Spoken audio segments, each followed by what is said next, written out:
নমস্কার বন্ধুরা, ঘরকন্যা মৃদুলার নতুন আরও একটি ব্লগে আপনাদের সবাইকে স্বাগত জানাচ্ছি। আশা করছি যে যেখান থেকে আমার ভিডিওটি দেখছেন সবাই সুস্থ আছেন, ভালো আছেন। তো আজকে আমি বললাম যে আমার এখন এত হাতের সময়ের অভাব যে সকাল থেকে যে একটু কাজকর্ম কিছু শেয়ার করে দেখাবো ঠিক টাইম মতন, সেটা আর হয়ে উঠছে না। হাতে সময় হয়ে উঠছেই না একদম। মেয়েকে স্কুলে পাঠিয়ে দিয়েছি, খুব তাড়াহুড়োর মধ্যেই ছিলাম আর কি। তো কাজ করতে করতে ক্যামেরাটার করা হয়নি, সকালের কিছু দেখাতে পারলাম না আপনাদের সঙ্গে। একদম চলে এসেছি রান্নায়। সকালবেলায় ভাত টাত করে নিয়েছি, বাবার জন্য নিরামিষও করেছি, একটু ডালও করে নিয়েছি, ডাল সিদ্ধ করে রেখেছি আর কি। তো তারপরে বললো যে এই যে লোটে মাছ নিয়ে এসছে, বললো যে লোটে মাছটা একটু সকালবেলা করো, লোটে মাছ দিয়ে ভাত খাবো। তো সব কিছু বন্ধ করে, নিরামিষ বন্ধ করে আবার আমিষ করতে লেগে গেছি। তো দেখুন লোটে মাছটা একটু মশলা দিয়ে কষা কষা করেছি। তার মধ্যে আবার জামাইবাবু ফোন করে বলল যে আজকে একটু মাংস নিয়ে আসছি। তো মানে মাংসটা আবার সেই রানাঘাটের জামাইবাবুরই একজন, আমাদের দাদা বলেই ডাকি আর কি, উনি হলো কিনে রেখে দিয়েছিল। তো বলল যে নিয়ে যেতে, তো উনি গিয়ে নিয়ে আসলো। তো এদিকে রান্না বান্না ওদিকে সকালের দিকে হয়ে যাচ্ছে, এদিকে খাওয়া দাওয়ার ভিডিও করতে পারিনি, রান্না চলছে আর ওদিকে খাওয়া দাওয়া মিটছিল। তো এই লোটে মাছটা দিয়ে ওদেরকে খেতে দিয়ে দিয়েছি। তারপরে আবার পটল ভাজি বাবার জন্য নিরামিষ করেছি, তারপরে আবার পালং শাক করলাম। সবই দেখতে পেলেন আস্তে আস্তে, কিন্তু সব গ্যাস ট্যাস মুছেই করেছি। এই যে লাস্ট চলে এসেছি মাংস নিয়ে। মানে বললাম না আমি এর মধ্যেই যে কত কাজকর্ম, একবার পার্লারে যাওয়া এইসবও করেছি, তো সেগুলো সম্পূর্ণ ঠিক দেখানো হয়নি, খুবই হুটোপাটায় থাকাতে। আজকে শুধু রান্নারটাই দেখাচ্ছি। আজকে আপনাদেরকে অন্য রকম একটু ভিডিও দেখাবো, তো দেখতে থাকুন, আশা করি বুঝতে পারবেন আমি কি দেখাতে চাইছি। আর আশা করি আপনাদের ভালো লাগবেও। তো যে যেখান থেকে আমার ভিডিওটি দেখছেন একটু সম্পূর্ণ দেখার অনুরোধ রইল আর কি। আশা করি আপনাদের ভালো লাগবে। তো দেখুন মটনটা আর কি কষানো শুরু করে দিয়েছি, এই প্রেসারে দেব। আমরা আবার সেই কড়াইতে রান্না করে না খেতেই পারি না, সেই একটু আমার ছেলে মেয়েরা সব, ওরা সব বলে যে মাংস একটু নরম নরম হবে। তো সেই জন্য একটু প্রেশার কুকারে দিয়েই আর কি করি। বাচ্চারা দেখবেন যে চিকেনটা না মানে খেতে পছন্দ করে, কারণ চিকেনটা একটু নরম হয়ে যায় অল্পতেই। মটনটা কিন্তু ঠিক তাড়াতাড়ি নরম হতে চায় না, সেটা প্রেশারে না দিলে আর কি করে না। তো চলে এসেছি দুপুরের খাবার দাবারে। এই যে দিদি জামাইবু সব খাচ্ছে, শাশুড়িও বসে খাচ্ছে, আর আমিও খেতে বসেছি। কিন্তু আমার না সেই থালা সাজিয়ে নিয়ে যে একটু দেখাবো সেই সময়টুকু হয়ে ওঠে না। ওই মেয়েকে খাইয়ে দিয়েই ওই থালাতেই প্রায় হয়ে যায়।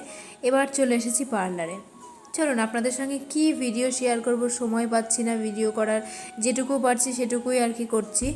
তো আপনাদের এই মানে কিছু কাটিং দেখায় আর কি পার্লারে আমি কিভাবে।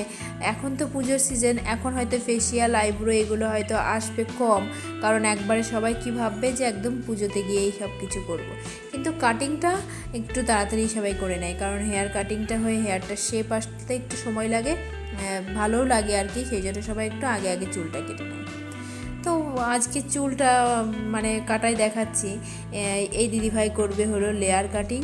তো আমাকে বললো যে একটু লেয়ার করে দাও, তো আমি বললাম ঠিক আছে।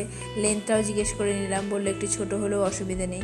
দিদিভাইটার কোকড়া চুল, কিন্তু অনেকটাই লেন্থ ছিল, কোনো কাটিংই পছন্দ হচ্ছে না, তাই বললাম তাহলে লেয়ারই করে নিই, মানে শর্ট করবে না। অনেকে ক্লায়েন্টরা আছে তারা চুল শর্ট করতে চায় না, কিন্তু একটু স্টাইলিশ চায়। তখন স্টাইলিশ করতে গেলে পরে বাধ্য হয়ে বলে লংয়ের মধ্যে এই লং লেয়ার্সগুলো এগুলো করা যেতেই পারে, এগুলো বেশ লংয়ের মধ্যে ভালোই লাগে সব। অবশ্য আমার হেয়ারেও এটাই করা আছে, তবে খুব কোকড়া চুলে না মানে বোঝাটা একটু কমই যায় যে লেয়ার্স করলাম, কিন্তু খুব সুন্দর লাগেও। আবার কোকড়া চুলটা একটু স্টেপ কাটিং কিংবা বাটারফ্লাই কাটিং এগুলোই ভালো লাগে, তবে সেগুলো একটু শর্ট করতে চায় না। ক্লায়েন্টের উপর সব কিছু নির্ভর করে যে আমাদের কাস্টমাররা কেমন ডিমান্ডেড মানে চাইছে আর কি, কেমন করে তারা কি চাইছে, কতটা ছোট করবে কতটা রাখবে, তার উপর তো আমরা যেতে পারি না যে আমরা শুধু সাজেশন দিতে পারি হ্যাঁ চুলটা যদি লংয়ের মধ্যে করতে চান তাহলে এইভাবে করতে পারেন, এটাই শুধু আমরা বলতে পারি। তো তার যেমন পছন্দ হয়েছে ঠিক তেমনই করেছে। তো কাটিংটা আমার হয়ে যাওয়ার পরে আমি একটু ব্লো ড্রাই করে নিচ্ছি, কারণ প্রত্যেকের আমার পার্লারে আর কি যারা হেয়ার কাটিং করে তাদের প্রত্যেককেই কিন্তু আমি একদম প্রপারলি ব্লো ড্রাই করে চুল হেয়ারটাকে প্রপার করে দিয়ে তবেই ছাড়ি।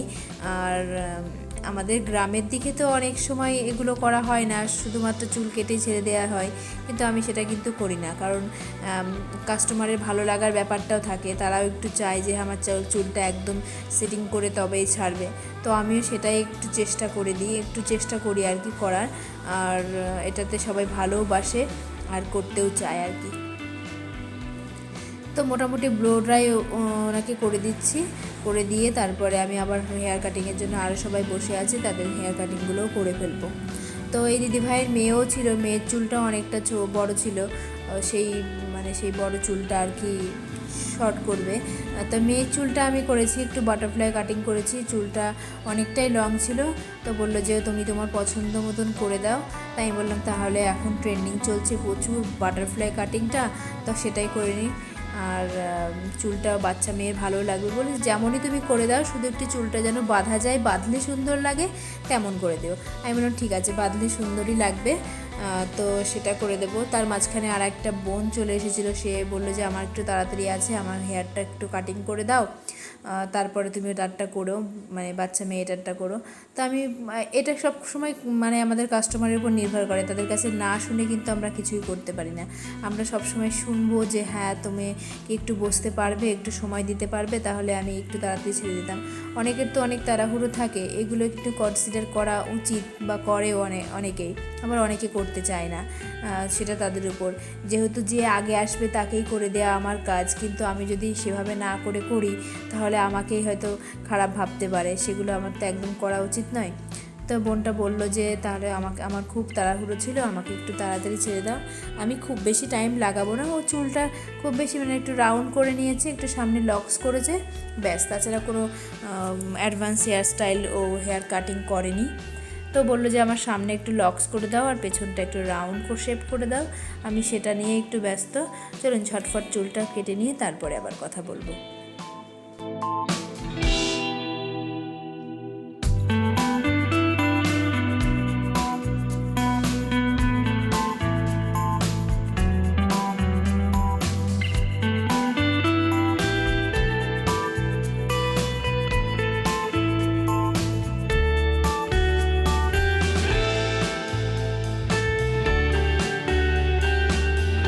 আচ্ছা, আপনাদের যদি আমার ভিডিওগুলো ভালো লাগে তাহলে পরে একটু লাইক দিয়ে একটু কমেন্ট করে একটু পাশে থাকবেন।